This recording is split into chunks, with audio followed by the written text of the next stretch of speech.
আজ আমরা বাড়িতেই বানিয়েছি মোমো, কিন্তু এই মোমোটা ময়দার না, আটার। কারণ আমাদের বাড়িতে সত্যি কথা বলতে ময়দা ছিল না, যার জন্য আমি আটা দিয়ে বানাতে শুরু করেছি। মানে হঠাৎ করে মাথায় আইডিয়া আসলে একটু খেতে ইচ্ছে করলো, তো বাড়িতেই বানাই। কিন্তু মায়ের কাছ থেকে জিজ্ঞেস করলাম, মা বললো বাড়িতে ময়দা নেই, যার জন্য আমরা মানে এটা দিয়েই বানালাম আর কি, আটা দিই। তো এটা দেখো একবার তোমরা, দেখে তোমার ভালোই মনে হচ্ছে জানি না। আমি অ্যাকচুয়ালি শেপ দিতে পারিনি পারফেক্ট, তবে চেষ্টা করেছি যেরকমটা দেওয়া যায়। জানি এই শেপগুলো পারফেক্ট মোমোর শেপ হয়নি, তবে মোমোর শেপ আমি ভিডিওতে দেখেছি অনেকে অনেক রকম দিতে পারে।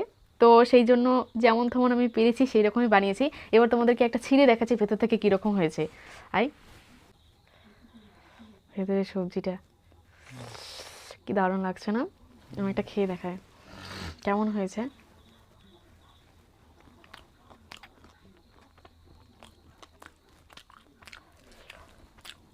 গরম একটু, কিন্তু ভালো লাগছে। মানে ময়দার হলে হয়তো আরও বেশি ভালো লাগতো, বাট আটার হলে সত্যি কথা বলতে ভালো বানিয়েছি আমি।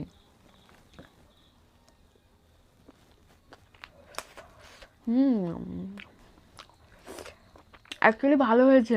তরকারিটা ভিতরে তরকারিটা কি সুন্দর হয়েছে।